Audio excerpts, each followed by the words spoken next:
Good afternoon, everybody. Good afternoon. How are you? Good to see all of you. What we've witnessed President Trump accomplish over the last few days has been nothing short of remarkable. We are now 3.5 years into the war between Russia and Ukraine, a brutal conflict that has claimed hundreds of thousands of Russian and Ukrainian lives and cost trillions of dollars. The weakness and incompetence of Joe Biden foolishly allowed the killing to start in the first place. Until President Trump returned to office in January, the bloody and broken Biden status quo was to endlessly force American taxpayers to fund Ukraine no matter the cost, no matter how long it takes, and no matter how many lives were lost. There is no denying that Biden's America Last foreign policy moved the world further away from peace. President Trump rejected that failed approach, and instead, over the last 7 months, has relentlessly pursued peace throughout his second term. And thanks to President Trump's efforts, we finally have movement after years of deadly gridlock. On Friday, as you all know, many of you were there, President Trump hosted Russian President Vladimir Putin in Anchorage, Alaska, for a bilateral meeting.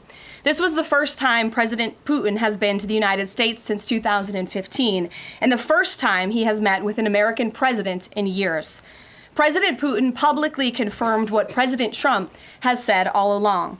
The war between Russia and Ukraine never would have started in the first place if President Trump were in office. This was always obvious to any person with a shred of common sense. Just look at what took place during the last 4 administrations. Under George W. Bush, Russia invaded Georgia. Under Barack Obama, Russia took Crimea. Under Joe Biden, Russia invaded Ukraine. But under President Trump, Russia did not invade nor take anything. President Trump is the only president this century, Republican or Democrat, who has held Russia in check and ensured peace in Europe. That's because Russia has always greatly respected President Trump and his peace through strength foreign policy approach. But overall, the bilateral talks in Alaska were very productive, and multiple key points were agreed to between the two leaders that truly opened up the door for Phase 2 discussions, which took place yesterday here at the White House. Within 48 hours of that meeting in Anchorage, I may add. As you all know, there were many European leaders here, as well as Ukrainian President Zelensky. They all traveled here to meet with President Trump to maintain the momentum and work toward a lasting peace. Across the board, every leader credited President Trump for his decisive leadership that has reignited the dialogue in hopes of finally bringing this war to a peaceful conclusion. 2 quotes in particular capture the progress that was made and the optimism moving forward. Finnish President Alexander Stubb said, "I think in the past 2 weeks, we've probably had more progress in ending this war than we have had in the past 3.5 years. Again, that is the president of Finland, a country that shares a border with Russia. That's what we call the President Trump effect. NATO Secretary General Mark Rutte also summed it up well. Without President Trump, this deadlock with Putin would not have been broken. He is the only one who could do this." Following the encouraging conversations yesterday, President Trump spoke with President Putin by phone, and he agreed to begin the next phase of the peace process, a meeting between President Putin and President Zelensky, which would be followed, if necessary, by a trilateral meeting between President Putin, President Zelensky, and President Trump. As the president said, Vice President Vance, Secretary Rubio, and Special Envoy Witkoff will continue to coordinate with Russia and Ukraine to make this happen as soon as possible. It's very important to remember that before President Trump's landslide victory last November, there was no end in sight to this bloodshed. Now, there may finally be light at the end of the tunnel and an opportunity for lasting peace. That's because President Trump is the peace president, and American leadership is back on the world stage. It should not be lost on anyone in this room that world leaders are coming right here to Washington, D.C. for help. While previous presidents have traveled halfway around the world to apologize for America, President Trump stands up for America, and he has firmly restored America's status as the undisputed leader of the free world. However, one thing that has absolutely not changed is the media's negative and downright false coverage of President Trump and his foreign policy accomplishments. From the beginning of this entire process, much of the left-wing media has been actively rooting against the President of the United States in the pursuit of peace. Initially, the media ridiculously claimed that President Trump was somehow beholden to Russia for even agreeing to have a face-to-face discussion with President Putin inside of the United States. The media said President Trump was making a grave mistake by, quote, legitimizing Putin. They were aghast that President Trump would treat another world leader like a world leader. The media relentlessly attacked President Trump and claimed he suffered a, quote, major defeat for not immediately emerging with a final agreement, even though he said heading into that meeting, this was a meeting to listen and to understand how to move the ball forward.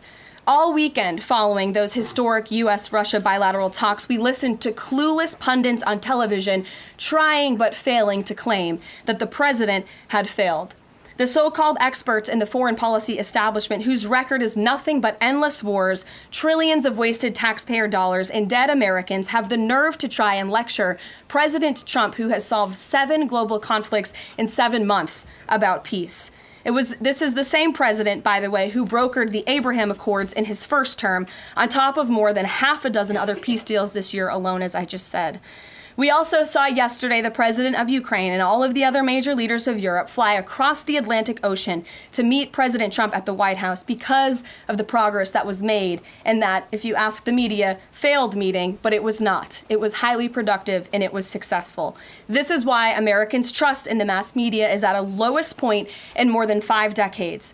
Diplomacy is a delicate process, and instead of reporting the facts about what is happening here at this White House and what is happening between this president and other leaders around the world, many outlets in this room continue to try to actively undermine the president and sabotage the efforts towards peace. That is why I felt the need to set the record straight. In other news, on the home front, President Trump's efforts to make D.C. safe again are working. There have been a total of 465 arrests since the start of this operation on Thursday, August 7th. Last night, there were a total of 52 arrests, including the arrest of an illegal alien MS-13 gang member with convictions for DWI and drug possession. Thanks to President Trump's leadership and the outstanding work of both federal and local law enforcement, dangerous gang members like the one picked up last night will not be allowed on the streets of our nation's capital. Other arrests last night included assault with a deadly weapon for stabbing, parole violation for robbery, murder, outstanding warrant for attempted murder, assault on federal law enforcement officer, and felony assault. 4 more homeless encampments were also removed during yesterday's reporting period. To date, a total of 48 homeless encampments have been cleared in Washington, D.C. by multi-agency teams. MPD patrol units are actively working with city officials to locate and clear additional encampments and remove homeless residents off of Washington's streets. And despite fake narratives from the media, again, a significant number of the arrests have been in high-crime areas of D.C. In fact, nearly half of all of the non-illegal alien-related arrests have occurred in wards 7 and 8, the 2 wards that have the highest number of violent crime, as well as homicides and assaults with dangerous weapons last year. So while Democrats continue to coddle violent criminals, President Trump and this administration are focused on putting them behind bars and unapologetically standing up for the safety of law-abiding American citizens. And the White House will continue to provide all of you with the results of this operation in the days ahead. So with that, I will take your questions today. Here in our new media seat today, we have Jack Posobiec, who joined us in Anchorage, Alaska last week. Jack, thanks for being here. Why don't you kick us off? Caroline, thanks so much. So a couple of questions regarding the status of these peace talks. Obviously, we saw the President and President Putin there in Anchorage. We saw the world leaders here yesterday with this summit. We've heard phrases like coalition of the willing. We've also heard Article 5-like guarantees. When it comes to the security guarantees, what is the current status of that? I know the President earlier today mentioned boots on the ground would be UK, France, Germany possibly, but unequivocally said no U.S. troops on the ground, but U.S. coordination. Can you elaborate on that, and what would the red lines be? Sure. Well, you got to the heart of what I was going to say to all of you today on security guarantees, which is the President has definitively stated U.S. boots will not be on the ground in Ukraine, but we can certainly help in the coordination and perhaps provide other means of security guarantees to our European allies. The President understands security guarantees are crucially important to ensure a lasting peace, and he has directed his national security team to coordinate with our friends in Europe and also to continue to cooperate and discuss these matters with Ukraine and Russia as well. Caroline, now, have the Russians responded at all? I know we spoke with President Putin last night. What has been their response? Because we've heard some reports from the Kremlin and others saying they're unequivocally against NATO troops on the ground. Well, look, the president continues to have these conversations with both leaders. Those conversations took place in Anchorage, Alaska, again yesterday with the Europeans and President Zelensky, and he has directed his team to come up with a framework for these security guarantees that can be acceptable to help ensure a lasting peace and end this war. And then just last question real quick on this. Regarding some of the funding, we're hearing questions about another round of weapons sales or possibly a round of U.S. purchases of Ukrainian drones. Will that money be funded by the U.S. taxpayers? Are we finally going to see an end to the U.S. taxpayer-funded, seemingly endless mandate for these foreign wars? Well, the president is very sensitive to the needs of the American taxpayer, and immediately upon entering office back in January, he made it very clear that we're not going to continue writing blank checks to fund a war very far away, which is why he came up with the very creative solution to have NATO purchase American weaponry, because it is the best in the world, and then to backfill the needs of the Ukrainian army and the Ukrainian people and their military. So that's the solution the president has came up with. We'll continue to see that forward. As for any additional sales, I'll have to defer you to the Department of Defense. Thanks so much. Thanks, Jack. Kelly.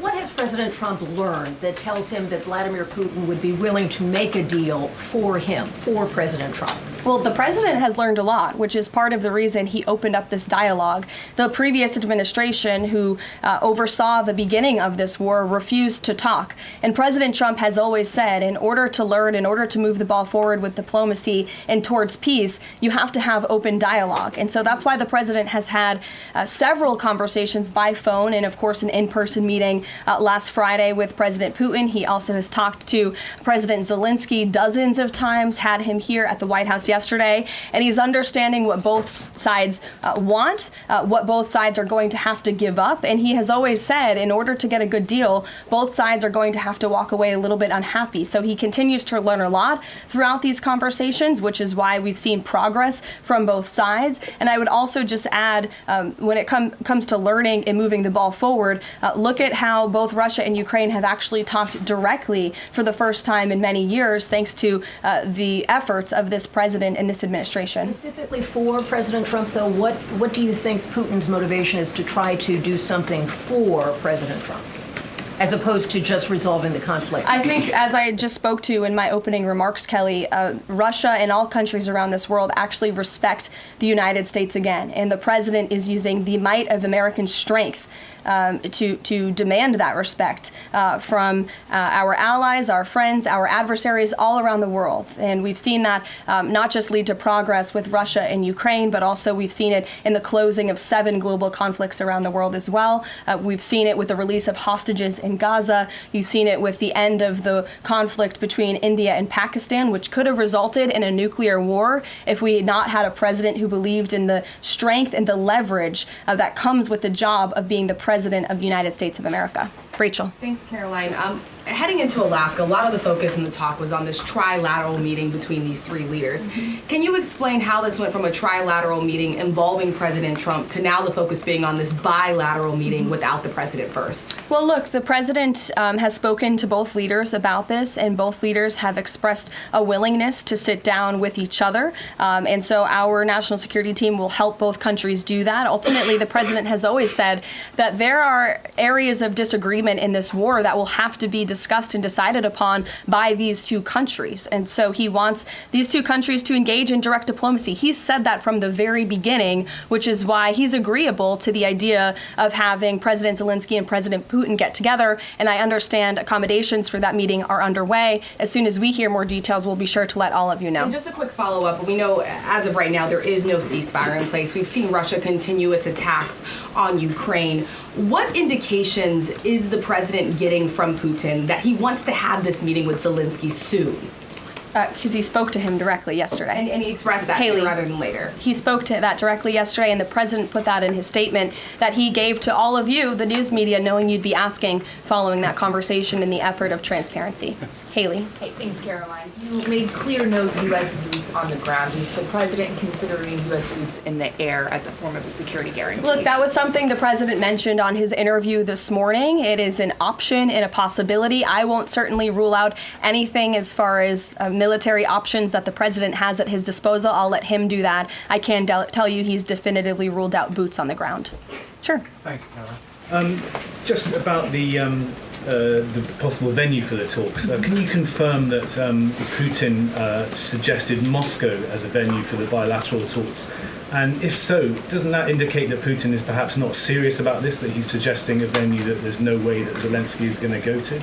Look, I'm not going to litigate the private conversations between the president and President Putin, aside from what the president himself has already spoken on. But I can tell you there are many options that are being discussed by our national security team right now with both parties. Can you give us an indication of where? I just told you we'll provide you details as soon as we can. Thank you for trying, though. Libby. Thank you, Caroline. I wanted to ask about the National Guard troops. How is the White House coordinating with how they're being placed in D.C., what areas?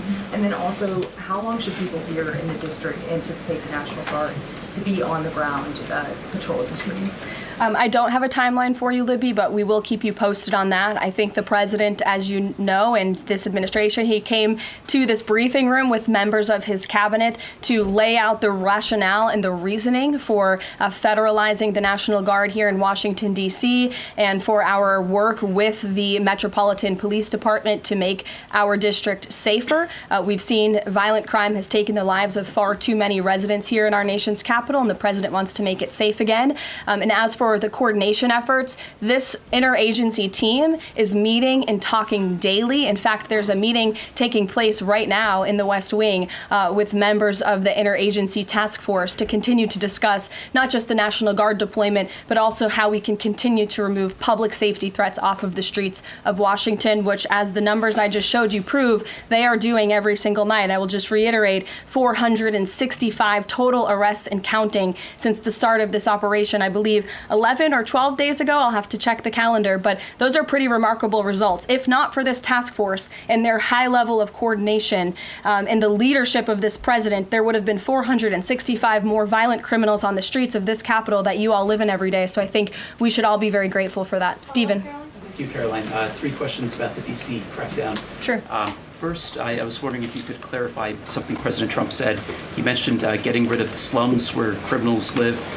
Was he talking about tents or permanent residential buildings?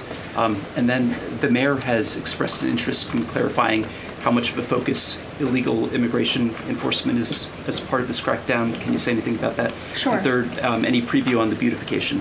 3 questions. I'll try to answer all 3 of them pointedly for you.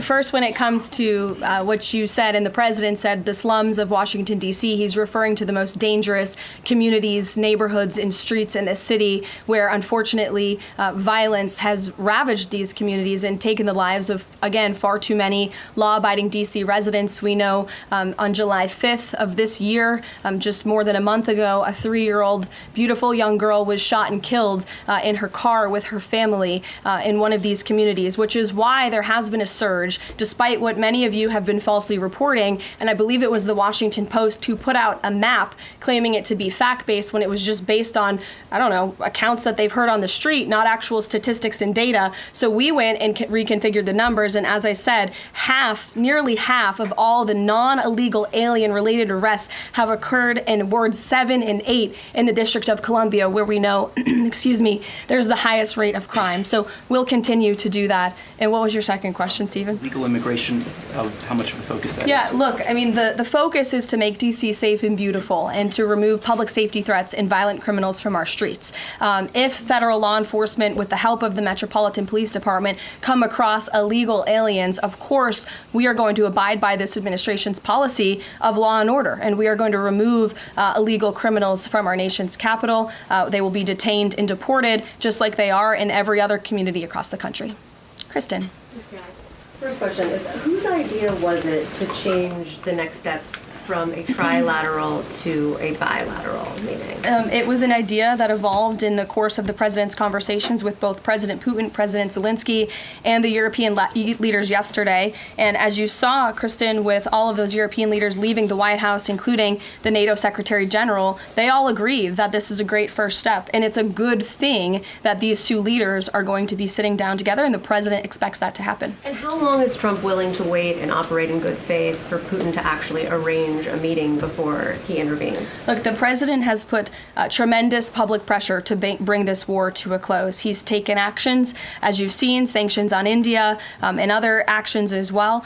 He's made himself very clear that he wants to see this war end, and he has scoffed at the ideas of others that have been raised that we should wait another month before any meeting takes place. The president wants to move, and he wants to bring this war to an end as quickly as possible. Just a clarification on something you said earlier about Putin agreeing to the meeting.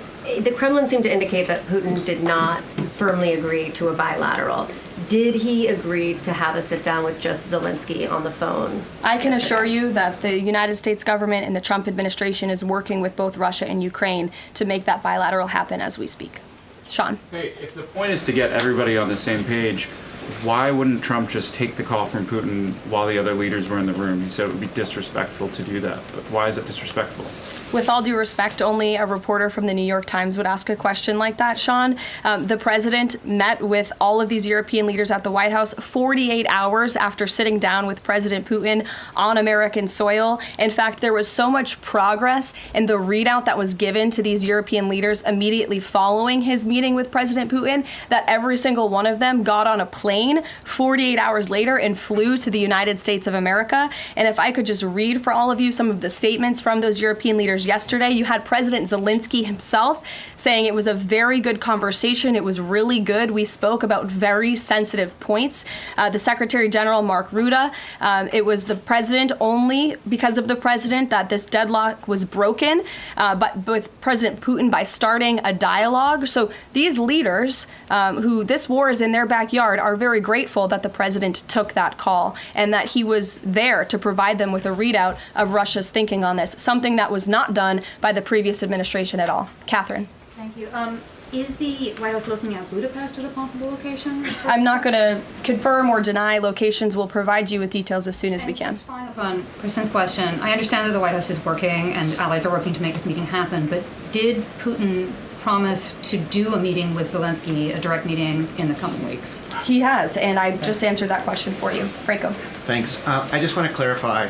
So you are saying that President Trump is considering U.S. pilots and U.S. aircraft potentially supporting European or Ukrainian forces? The president spoke to that himself this morning when he called into Fox and Friends, and I would defer you to his answer. You can read it directly yourself. In addition, can I ask, no boots on the ground, Steve Witkoff's talking about Article 5-like security guarantees. Can you talk about what other Article 5-like security guarantees that are being considered if it's not boots on the ground? These are very sensitive diplomatic discussions that are currently taking place literally as we speak. So I will leave it to the national security team, and I'll leave it to the president to have those private discussions with these leaders as we try to bring this war to an end. And can I ask one Mary more? Margaret, go ahead. Thanks, Caroline. Two questions, if that's okay. So on these meetings, I know you said that the trilateral will take place if necessary. Do you think that we might not need the trilateral and that Zelensky and Putin might come to this conclusion on their own? And then as a follow-up, I know the president said on Fox News this morning that he's partially seeking peace in order to get to heaven. Was he joking, or is there spiritual motivation behind his peace deals here? I think the president was serious. I think the president wants to get to heaven, as I hope we all do in this room as well. Annie. Thanks, Caroline. I'm just shifting gears to the Department of Justice for a minute. Can you walk us through why another deputy FBI director was named? Does Trump have any displeasure with how the FBI has been being run to date? And then I have a question about the antitrust division. No, Andrew Bailey is extremely qualified. As you know, he's been serving with honor as the Attorney General of Missouri, and he's been brought on as another set of very credible and experienced hands to work alongside the current Deputy Director, Dan Bongino, under the leadership of the Director, Kash Patel, and the Attorney General, Pam Bondi. And the FBI has been doing a tremendous job. We've seen their agents out on the streets as part of this interagency task force here in Washington. But the crime that they've been stopping here in Washington, they've been doing this for 7 months all across the country. In fact, there's been 19,000 arrests by the FBI nationwide. That's more than double double last year in the same time period.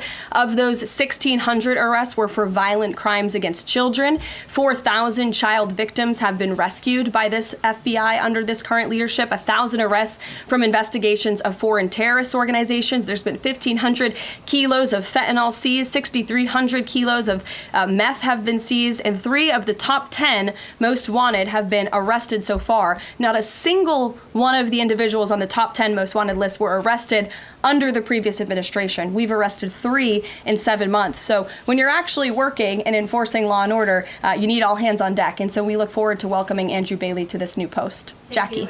I have a quick question about Roger Alfred, who's a former DOJ official. He gave a speech in Aspen yesterday where he said that senior DOJ aides are cutting deals with favored lobbyists. I'm wondering if the president has any concerns at all with the way the antitrust division is working.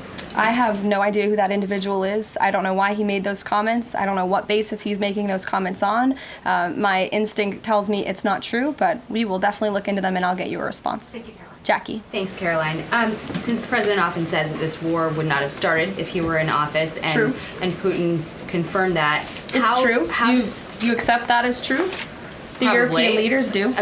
Well, and President Putin himself said that, by the way. He did say that. The question I have, though, is what is the president going to do to ensure that these security guarantees last beyond him into the time when he is no longer president? And does that have to involve Congress at all? Well, he understands the need for that, which he spoke to yesterday. And what's he going to do? It's why he's engaging in so many talks and so many conversations with both sides of this war with our European allies. It's why on the way home from Anchorage, Alaska, very late at night, when I know many of you on the press plane were sleeping and many staff were sleeping, the president himself was still awake at 2 o'clock in the morning talking to European leaders and NATO about how we can ensure a lasting peace and bring this conflict to an end. He has expended an incredible amount of time, energy, and effort into bringing this war to an end, and he remains determined to do that. Also, can Go I ask ahead. you about the Go ahead. Thank you, Caroline. DC crime? Sure, Jake, and then to your right. All right. Thank you, Caroline. Which of the half-dozen peace deals that the president's pulled off would you say he's the most proud of? And then I have another question. That's a good question, Jake. I'll leave that to the president to answer. I think he's proud of all of the peace deals that he's been able to achieve. You saw the president of Armenia and the head of Azerbaijan both at the White House just a couple of weeks ago. The president, I know, very much enjoyed spending time with them and helping to bring that conflict to an end. He very much enjoyed his time with leaders of Rwanda and the Democratic Republic of the Congo in the Oval Office, talking to them about bringing that decades-long war to an end. India and Pakistan. He used trade in a very powerful way as leverage to bring that conflict to an end. So I know he's very proud of all of these achievements, and I know he's very honored to serve as the President of the United States and to restore peace around this world. Go ahead. So you mentioned Armenia and Azerbaijan. That's a conflict that, I spent time in the Southern Caucasus covering that. And, a conflict of over 30 years, and he resolved it in just a couple of months. Mm-hmm. Are there other conflicts that the president's working on right now that are off the radar screen that we should be tracking?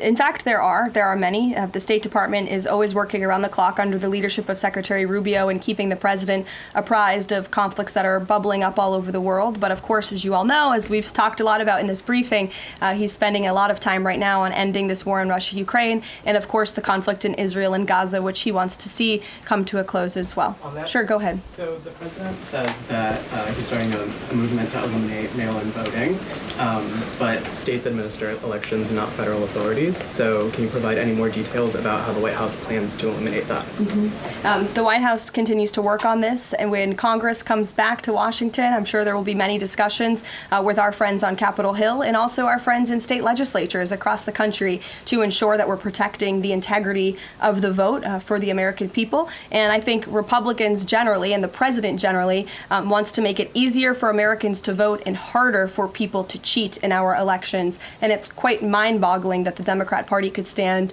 in opposition to common sense. He wants to ensure election integrity.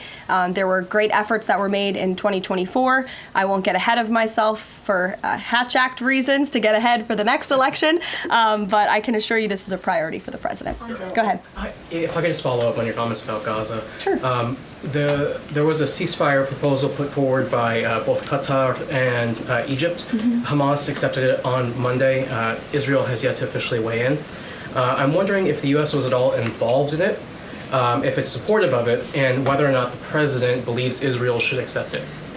I don't think it's a coincidence that Hamas accepted this proposal after the President of the United States posted a very strong statement about this conflict on Truth Social yesterday. I would refer you back to that statement. As for this proposal that Hamas has now accepted, the United States continues to discuss it, and I'll let the President weigh in on it definitively.